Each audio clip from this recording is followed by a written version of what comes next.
Samantala, ilang itinanim na binhi ng palay sa Bangaldan, Pangasinan natuyo at hindi na tumubo. Sundan sa report.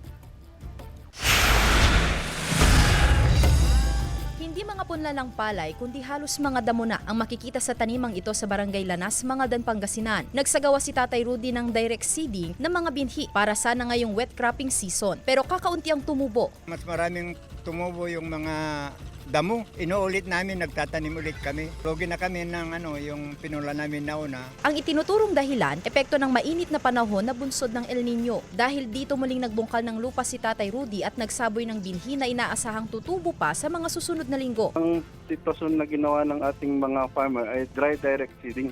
Tapos hihintayin na yung pagdating ng tubig ulan. Yun nga lang, hindi kasi agad na sundan ng ulan. Dagdag ng mga Dan Agriculture Office, hindi rin daw dapat direct seeding ang mode of planting sa mga ibinahaging hybrid rice seed. Mas malaki raw kasi ang tsansang hindi mag-germinate o tumubo ang mga binhi dahil sa kakulangan sa tubig. Samantala, dahil sa susunod na linggo pa makararating sa mga Dan ang patubig mula sa National Irrigation Administration, sa solar at water pump mula sa shallow deep wells muna umaasa ang mga magsasaka. Wala pang galing sa NIA kasi ang pinanggagalingan lang namin ng tubig dito yung sa palengke at saka ubog yung kasi pag sa umaga yung irigasyon malalim, malalagyan ng tubig. Umaasa ang mga magsasaka na sana'y makaranas ng pag-ulan ngayong linggo. Base na rin sa naunang pagtay ng Pag-asa dahil sa inaasahang pagpasok ng bagyo sa Philippine Area of Responsibility ngayong linggo. Ini-advise pa rin na hanggat maaari, hintayin yung cropping calendar at sundan yung nire-recommenda ng ating opisina na mode of planting at dapat na gawin. Kasama si Henry Dominsil, Sandy Salvacio,